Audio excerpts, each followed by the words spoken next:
High, কেমন আছেন আপনারা? আশা করছি ভালো আছেন, আমিও খুব ভালো আছি।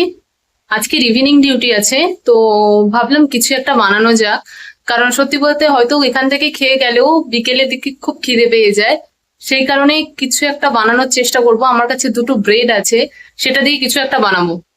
আমি এখানে একটা ডিম নিয়ে নিয়েছি, এই ডিমটাকে আমি একটু ভালো করে ফাটিয়ে একটু ঝুরো ঝুরো করে ভেজে নেব। এখানে আমি একটু গাজর আর পেঁয়াজ, কাঁচা লঙ্কা আর একটু করে টমেটো কেটে নিয়েছি এখানে। আর এখানে আমি একটু বটবটি কেটে নিয়েছি। আর এই আমার হলো দুটো ব্রেড আছে আমার এখানে। এই দুটো ব্রেড আমি দুটো ব্রেড, এটা খাওয়া হয়নি, এটা রাখা আছে। তো এই দুটো ব্রেডকে আমি একটু এরকম ছোট ছোট করে আমি এরকম করে ভেঙে নেব ব্রেডটাকে, বা ছিঁড়ে নেব। ঠিক আছে, চলো আমি প্রথমে আগে আমি একটু তেল দিয়ে দিয়েছি এতে। আমি একটু প্রথমে বটবটিটা ভেজে নেব ভালো করে। তো আমি বটবটিগুলো ধুয়ে রেখেছিলাম, সেগুলো ভেজে নেব। এতে আমি একটু করে লবণ দিয়ে দেবো, একদম সামান্য একটু লবণ দেবো। আর একটু করে হলুদ দিয়ে দেবো। আপনারা চাইলে হলুদ দিতেও পারেন, আবার নাও দিতে পারেন, কিন্তু আমি একটু হলুদ অ্যাড করব। হলুদ দিলে একটু কালারটা ভালো হয়, সেই কারণে একটু হলুদ অ্যাড করব। তো আমি এখানে এবারে গাজরটা দিয়ে দেবো, যে গাজরটা ছোট করে কেটে রেখেছিলাম, এই গাজরটা দিয়ে দেবো। এটা ততক্ষণ ভাজা হতে থাক, আমি ওদিকে ব্রেডটাকে ছোট ছোট করে টুকরো করে নিই। আমি ব্রেডটাকে ছোট ছোট করে টুকরো করে এখানে ছিঁড়ে নিয়েছি।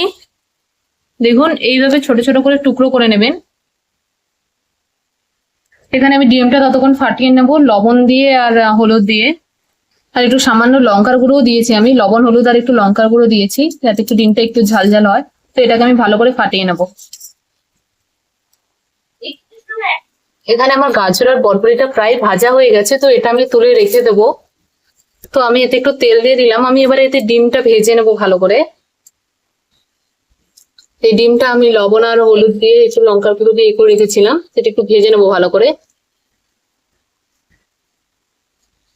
এটাকে এরকম ঝুরো ঝুরো করে আমি ভেজে নিয়েছি, তো এটাকে আমি তুলে রেখে দেবো। এতে একটু সামান্য তেল দিয়েছি। এতে এবার আমি পেঁয়াজ কুচিটা, যেটা কুচি করে রেখেছিলাম, সেটা দিয়ে দেবো।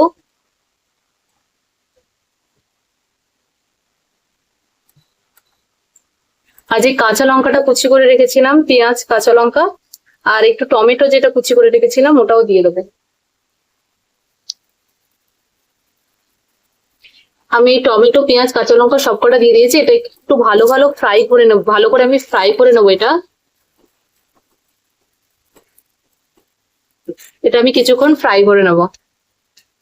এটা একটু ভাজা ভাজা হয়ে গেছে, এর মধ্যে এবার আমি ব্রেড গুলো, যে ভেঙে রাখা ব্রেড গুলো রেখেছিলাম, ওগুলো এবারে দিয়ে দেবো। আমি ব্রেড গুলো দিয়ে দিয়েছি, এবারে আমি এটাকে ভালো করে ফ্রাই করে নেবো। এরকম নেড়ে নেড়ে ফ্রাই করবে, কারণ না হলে এটা এক জায়গায় থাকলে অনেকক্ষণ, তাহলে এটা পুড়ে যাওয়ার সম্ভাবনাটা আছে। তো একটু ভালো করে নেড়ে নেড়ে ফ্রাই করে নেবে। এটা আমার ফ্রাই করা হয়ে গেছে, এবারে আমি এর মধ্যে যেগুলো ভেজে রেখেছিলাম, বরবটি, গাজর, ডিমটা, এটা আমি দিয়ে দেবো। এই সবকিছু দিয়ে একটু ভালো করে নাড়িয়ে কিছুক্ষণ হালকা ভেজে তারপরে নামিয়ে নেবে। যেহেতু এগুলো সবকটাই ফ্রাই আছে, তো এটা বেশি ভাজার কোনো দরকার নেই। হালকা করে একটু ভেজে নামিয়ে নিলেই হয়ে যাবে। তো এটাকে এবারে সসের সাথে, কাসুন্দি সস, টমেটো সসের সাথে খুব সুন্দর খেতে লাগবে। তো কিছুক্ষণ ভেজে এটা নামিয়ে নেব।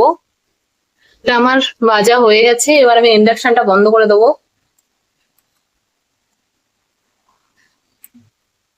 এটা আমি নামিয়ে নেবো।